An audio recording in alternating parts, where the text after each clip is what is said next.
Yeah. The female line, which screaming in my face. You know what she want. You know what that meant? She wanted you to do to her, right? Take her to Pound Town? Yeah. Oh. Yeah, that's a little gross. I wouldn't survive that. I don't think anyone would survive that. That's Anyway, reality. guys. Anyway, guys. Hello. Welcome to Indonesia Explained by Countries Explained. Sorry about that. We're just talking between us. Yes. Hello again. We've done Indonesia before. We've watched one video about Indonesia so far. I think so. Yeah, it's just one video. So should we begin? Aye. Please go and watch the original video. Please go and give him all the love. And yeah, let's begin. Begin! I like how we're trying that normal now. Meanwhile, talk about birds. See, that's what we normally do in real life. We're not this normal. We're not this boring in like normal. So no, we generally have conversations about him being attacked by birds and stuff. Yeah, like it's not normal. Right? Do you think ostrich eggs taste good? They probably do, you know. Yeah, I think a good ass omelet. While not overlooking the love-hate relationship with numerous volcanoes and having over 700 languages, the most mind-bending fact about Indonesia is just how much it is unknown and overlooked, as this country located in 700 languages in that little bit of land. Well, to be fair, the world's most populated island is like, I think it's Java, and it's like a small island, like, it's hard to explain, it's like a tiny island. They say this is the most populated bit of land in the world. That's insane. I mean, I'm not saying that it's not possible, but 700 languages means you could, like, walk a feet and, like, know someone that doesn't speak the same language then. Does that mean there's different tribes? I would imagine. That's amazing. Obviously, the different dialects and stuff. I mean, I doubt there's one person there who knows all of it. I don't think it would be possible. Okay, comment this down below. How many languages do you know? Yeah, that's a good question. I know one, and I could barely speak that. Indonesia is Two. to be found near the top of both the size and the population charts globally. I mean, it's ranked 4th on the most populous countries list, behind the United States and ahead of Pakistan, with its 276 million people. Yet we challenge the non-Indonesians watching this to name 3 famous people from the Asian country. Feel free to write them in the comments. Ooh, I'm curious. I don't know any. No. Honestly, it's gonna shock me that someone's gonna say a name and be like, "What? Really? That one? Really? Like, Yeah. that's what's gonna happen." Yeah, I can't think of any right now, but I guarantee you there are some. But I just can't think of them. Partly because it's early morning for us. But there's definitely one that's gonna comment and be like, Yeah. "Seriously?" Please comment down below some famous names. I immediately think of the dictator, but then it's like I can't remember his name, so. And he's famous. But don't you dare Google it first. And I'm gonna be honest here. Before researching this country, and not counting their infamous former presidents, I also couldn't name that many. I was literally thinking that one. I was thinking him, but I pictured him what he looked like, but I just couldn't say his name. I mean it. That's what I meant. It's cool to see like colors change. Yeah, that's what I. Hey, that's unprofessional. Go away. Silence in the recording session. Except for one ninja, and more on that later on. Who's the ninja? However, I did know it was a big country, and Indonesia is a massive land. In fact, it's placed 14th in the world with just above 1.9 million square kilometers, just behind Mexico and ahead of Sudan. And if you think I know enough about Indonesia, but you still haven't caught on to the fact... I still want to go to Indonesia. I think that's a benefit, that it looks small, but it's actually huge. What do you mean? That's a very good benefit to have that. Why is it? Because then most people are going to think, oh, it's small, there's not much there, and then they get there and it's like, whoa. Whoa. Whoa. That's a big island you got there. I definitely want to go to India. I wonder if that's what the Dutch were saying when they arrived. That's a big island you got there. Probably. I'd visit it. That's so bad. Just don't expect me to know 700 different languages, though. No, I don't even know the culture. That's why we do these videos. Yes, if you've seen the channel trailer, you will know that we do not know anything much at all about these countries. We just don't. The reason we learned about them is because we want to go to these countries but not be like uncultured idiots. Yes. We want to be somewhat not idiots. So we want to visit via online first, then we'll actually go. So then we can pick up like how the country works. We did the same thing about Japan. Yeah, we did the same. We tried to figure out the rules, how the people are, and like we didn't want to be rude. Like, did you know you're not supposed to have a phone on a train in, like, Japan? I didn't. Like, no gum, nothing? Like, no. I didn't know that, so... It took YouTube to tell us that, so, before we went. It also had to take YouTube to tell us that there's certain customs we have to adhere by, and we had no clue. Like, for example, you know, the crossings. Yeah. I know it's common sense in other cultures, but in the West, particularly England, they'll just cross anyway. They don't care. But in Japan, they're very, very serious about their crossings. Unless, like, there's a certain... Either everyone does it or no one does it. There's no such thing as tipping. You tip, it's actually rude. Yeah, it's rude, yeah. Didn't know that. No. So I watched you'd be videos to staring at the learn. map that had several of the major islands removed, well, you're in for a treat. To be frank, I actually think you can be forgiven for not knowing there were some islands missing, as Indonesia is the largest archipelago nation in the world and has over 17,500 islands. The country is located between the Pacific and the Indian Ocean, but due to its clusterness, Indonesia's size isn't appreciated enough, and I think this is one of the reasons most people wouldn't name Indonesia when asked about a massive country. But if we take this nation and put it over the United States of America, you see it stretches out past its coasts. And if we do the same thing over Europe, it would set out from the western edges of Ireland and spill over to the deserts of Turkmenistan. So if you was to stay in the far west, and you travel to the far east, it would take you fucking ages. I would have to. It will take so long. But on a map, it does look very small. It does, yeah. But it's not actually small. Mm. It's really not. I mean, you could fit the UK right there and probably this island here. Probably. Again, it's a massive country. Indonesia is also one of the countries considered transcontinental, Rainforest, spanning over both Asia and Oceania, with their western half of the second largest island in the world, New Guinea. From shirts to shoes, let's throw your items on Vinted in a flash and earn your money back, all with... Indonesia also shares the third largest island in the world, which is Borneo, while it is the sole sovereign of 3 other islands That's in where the top those monkeys 50. are from with the huge noses. Huge nose. Yeah, the fucking huge noses. Show me. Pass my phone, I'll show you. That's a thing. Oh Yeah, that's my a thing. God. I think monkeys are adorable. Oh, I think these are cute. Borneo. Monkey. Yeah, looks like Squidward. Oh my God, we seen it in the zoo, remember? Yeah, it looks like He was eating Squidward. fruit. Yeah, see? Obviously, if you're from Indonesia, you've probably seen it. Maybe, potentially. It's not really focusing. But, It's so cute. it's cute. I like their noses. To decide which video we watch next, comment down below and one of you creative individuals will feature in our next video. Thanks for watching, guys. If you like the video, you'll win a cookie. A yummy cookie.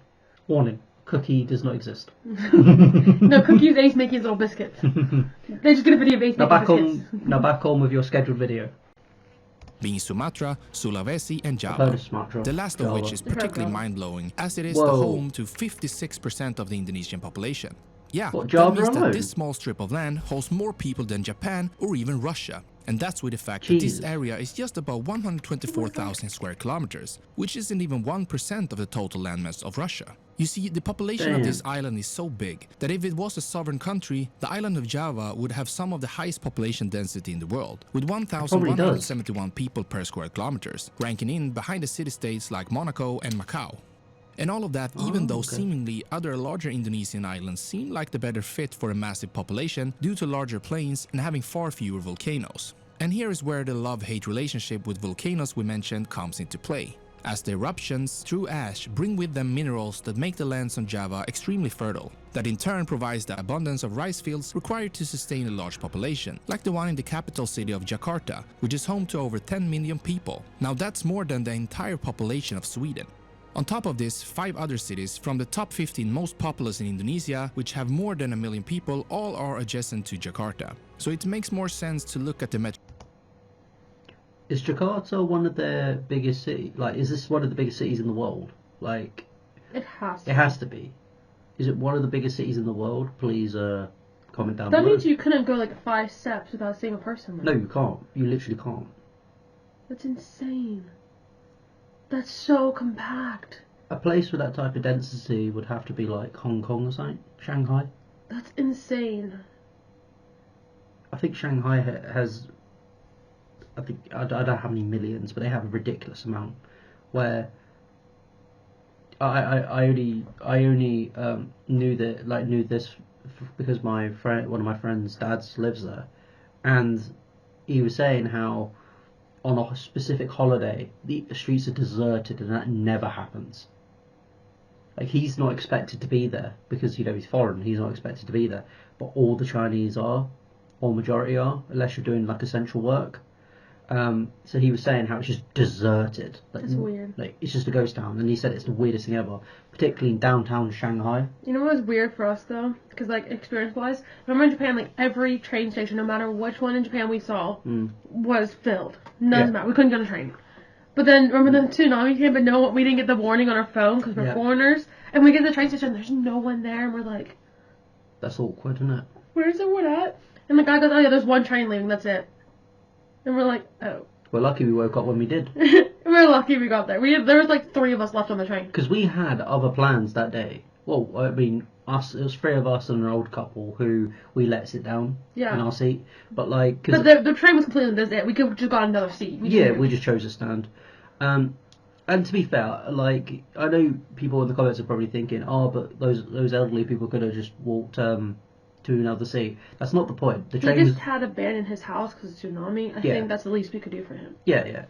Him and his wife, and that was a big deal to them. And they had a lot of stuff with them because again, they're leaving their home. So it was like, we ain't gonna take up the space, are we? But yeah, this train, we never jumped on a train so quick in our life, have we? We didn't even know where it was going. No, we didn't. As we jumped onto the train, the doors were closing. That was it. We just knew it was taking us to safety from a tsunami. We had no clue where we were going. We knew where we needed to go, but we weren't going that direction. I think that was a scary moment for us. There was no one, even heading like there, like you'd always see people walking to work or school or anything. Nothing. The whole like hotel ride there. Yeah. He parked his van and got on the same train we did. Yeah. There was no one left. It was so weird. Did it end up getting hit by a tsunami? It did. Not a tsunami, a hurricane, wasn't it? No, tsunami hit it. A tsunami. I thought it was a hurricane. No. Or cyclone. No. What about a typhoon? Oh, it was just a baby tsunami, but it still got hit. Trees were down, electricity was down. Did our area get hit while we were in? Yeah, because they made a loop around, and that's when we got the cyclone, where we were. Right. The really bad rain, the really cold air, like that. The power shaking and everything, Yeah, I remember. Metropolitan area as a whole, which has around 34 million people. No wonder the traffic congestion is infamous, but even causing the city itself to sink. Yes, you heard that right. It is physically sinking, which kind of makes the next crazy sentence a bit more understandable. Indonesia is building a new capital from scratch. Makes sense. You see, this is a project that will cost at least $32 billion and in the end give birth to Nusantara, or the archipelago in English, on the eastern shore of Borneo. We got to visit that. And if you want us to explore a more sinister take on why some countries changed their capitals, perhaps including Indonesia, let us know in the comments and we might do just that. There's so many people Despite being an island nation, Indonesia does have quite a bit of land borders. About 3.1 thousand kilometers of them are on the island called Borneo, as there's a line of just about 2,000 kilometers with their main rivals Malaysia. On the island New Guinea, there's a divide of 820 kilometers with Papua New Guinea, the only country that has them beat on polyglottism, which, if you don't want to Google the word, means the use of many languages. While on Timor Island, Indonesia borders and splits East Timor or Timor-Leste for a total of 268 kilometers. Indonesia also has the 3rd largest coastline in the world, although that depends on who and how it's being measured. As the country is divided by the many bodies of salty water, like the Java Sea, Banda Sea, Molucca Sea and quite a few others, a lot of transit is done by ferries. Going from the easternmost town in Indonesia, Jayapura, to the near westernmost Banda Aceh, you would have to travel 234 hours and change 5 ferries. But if you're taking on this journey, just watch out so you don't get stranded on some of the 6,000 uninhabited islands. While the topography of Indonesia is stunningly beautiful with lush rainforest overlooked by steep volcanic mountains, it entails a dark truth underneath, as this is one of the most volatile regions in the world. Most of the country is part of the famed Ring of Fire, where 90% of all earthquakes happen and also holds about 75% of all active volcanoes on the planet. These massive movements of the Earth are caused by tectonic plates, and Indonesia in particular finds itself on the cross-section of several of them. I'm not trying to state the obvious, and I'm not trying to be rude to any Indonesians watching, but surely if Java is sinking, that's a ripe target for tsunami. Well, California's technically sinking.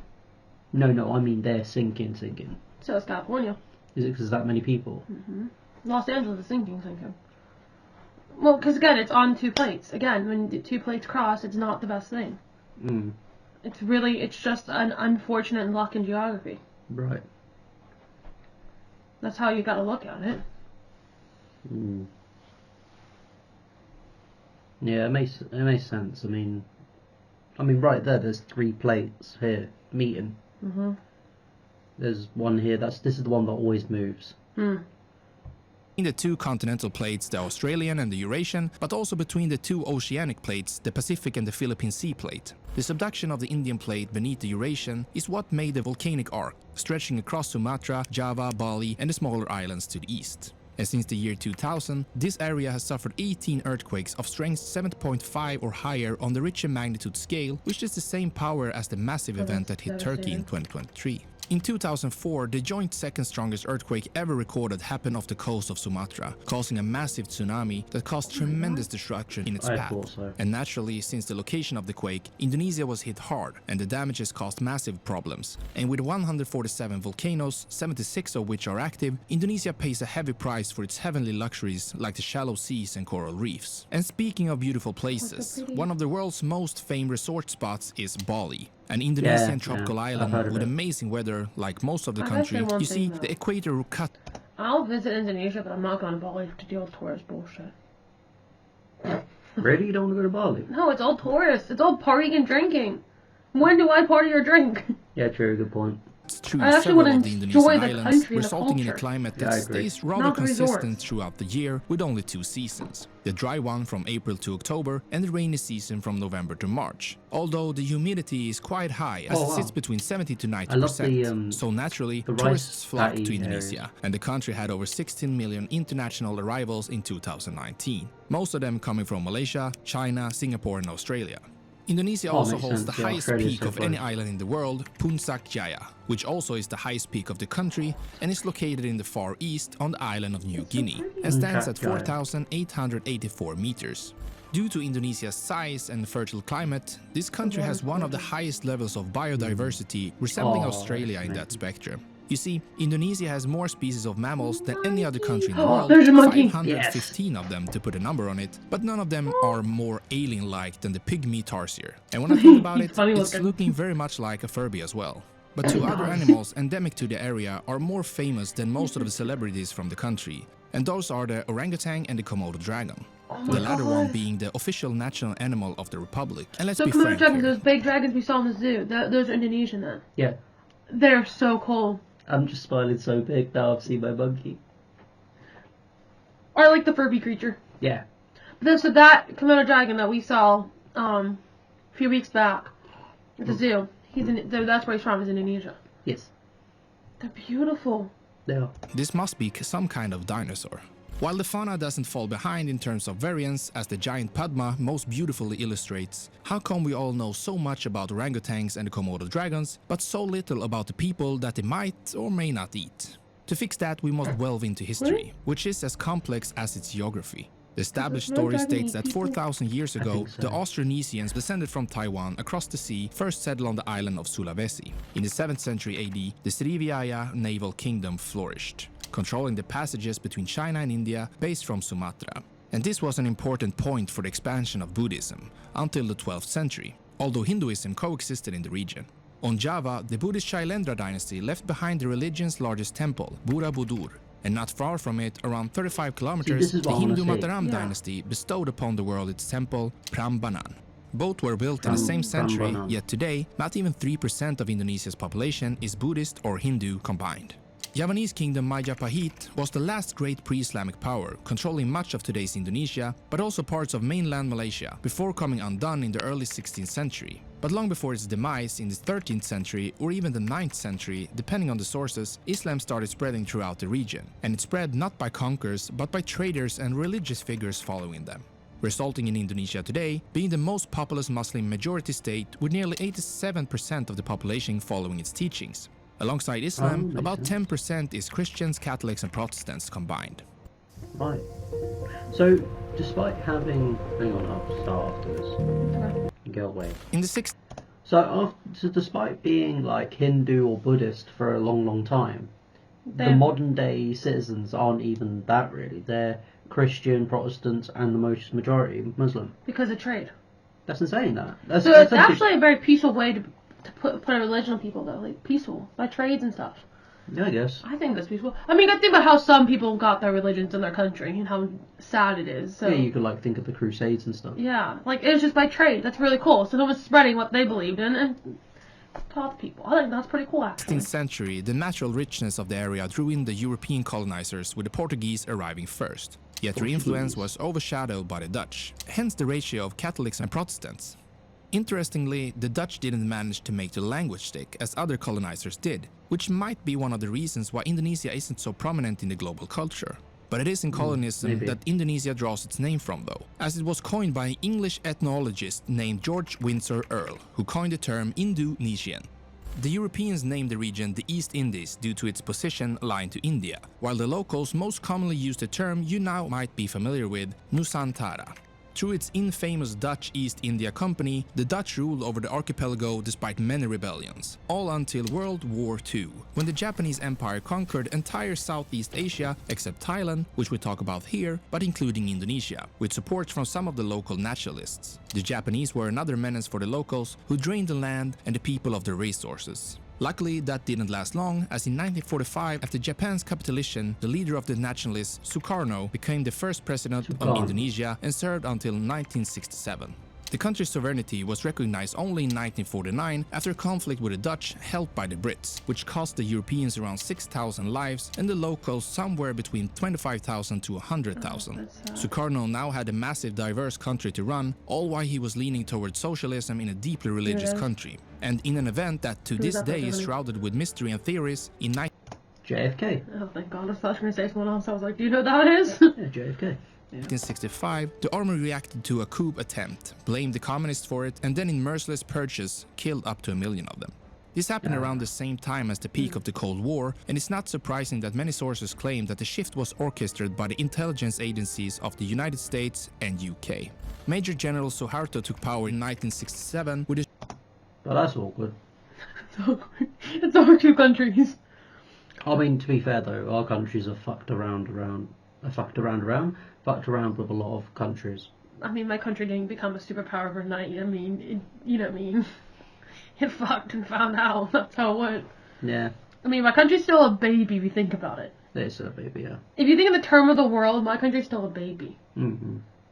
And the way I look at it, every country has gone through its era of strife. Like every country, no country can look at the others and judge them. It's like, you can't sit there and like, oh, my country did this, but your country did that. It's like, yeah, but your country did this. It's like... Yeah, it will never end. Like, you could just be like... every country has their goods and their bads. It's just how it your goes. country colonised half the world. I'm like, yeah, it did. But you abolished more slavery than anyone, so... So, you know, we've done some good. We've done some bad, we've done some good. That's every country. You made fun of That's the way it America. works. It's a bit like with conflicts nowadays. It's like, because there's a lot happening now, civilians in each country don't care. They just want to live their life. Most point, it's not the civilians doing it, it's the politicians doing it. Yeah, so. That's just how it works. So instead of like having like an argument online about which country done what, look at the politicians and be like, you bastards, you did this. Not you. His ruling party, the New They Order. did. In 1975, after Portugal renounced its claim on East Timor, Indonesia invaded a small country with no complaints from the larger powers. Until the 1991 Santa Cruz massacre, when 250 Timorese protesters were killed, which turned the narrative, or started it. Suharto was finished by the economic crisis, and in 1998, after massive riots, his rule ended. East Timor regained its independence in 2002, and since then, Indonesia has improved its stance in the global society, becoming a member of the G20. Yet, as we stated, the country is a micro-universe of its own, and not many people from Indonesia are known globally. I teased you at the start with a ninja I knew of. The person I was thinking of is Raja Ninja Nainggolan, who earned his nickname after the determination to fight after every loose ball. The footballer represented Belgium, but is Indonesian of Batak background from his father's side. Bataks are one of the 1,300 ethnic groups in Indonesia, the most numerous being the Javanese at 42% and Sundanese at 15%, followed by a huge drop-off. And a whole map of Indonesia's ethnic groups could give an anxiety attack even to Europa Universalis players. But at least now the number I of get that 700 joke. languages isn't that surprising, right? Although it had to be formed through a common language, the Indonesian one. I love that. Neither surprising now is the country's motto, unity in diversity. Obviously, we only scratched the surface of this colossal country, and if this video gets the crowd of a typical Jakarta traffic rush, we'll surely take a deeper dive You're gonna be late into to work every Indonesia. day. Dude, is your employer understanding when you're late at that point? No. Because, like, what time did you leave for work then? I'll be, no, my luck, I'll be the car, like, here, and I'll be like, well, this is awkward. No, you're the tiny car in the back that no one can see. Yeah. Anyway, guys, thanks for watching. We'll see you in the next video. Did you enjoy that? I did. It was very I interesting learned a to lot, learn. actually, you know. It was very interesting to learn about the country. We'll see you next time in the next video. Thanks for watching. Goodbye. Bye-bye. Let's go. Time to grind, get inside your mind. Yeah, we working overtime. That's the only way to climb. We gon' make it in our prime.